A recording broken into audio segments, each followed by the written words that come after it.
Най-често срещаните въпрос за поръчковите графити част 2. Какви спрейове и какви бои ползвате?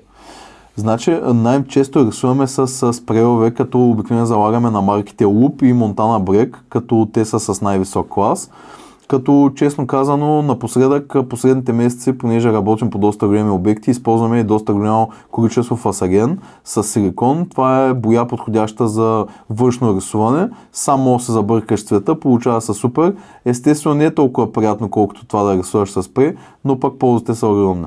Можете ли да рисувате мащабни проекти като подлези, надлези, детски градини, училища, например? Да, даже в момента сме се концентрирали основа върху това, предпочитаме работа в мащаб, тъй като екипа ни е най-големия в страната, Даграфс е най-голямата графити агенция и съответно имаме немалко хора, които спокойно може да привлечем в един истински голям проект и съответно да го издадем много по-бързо.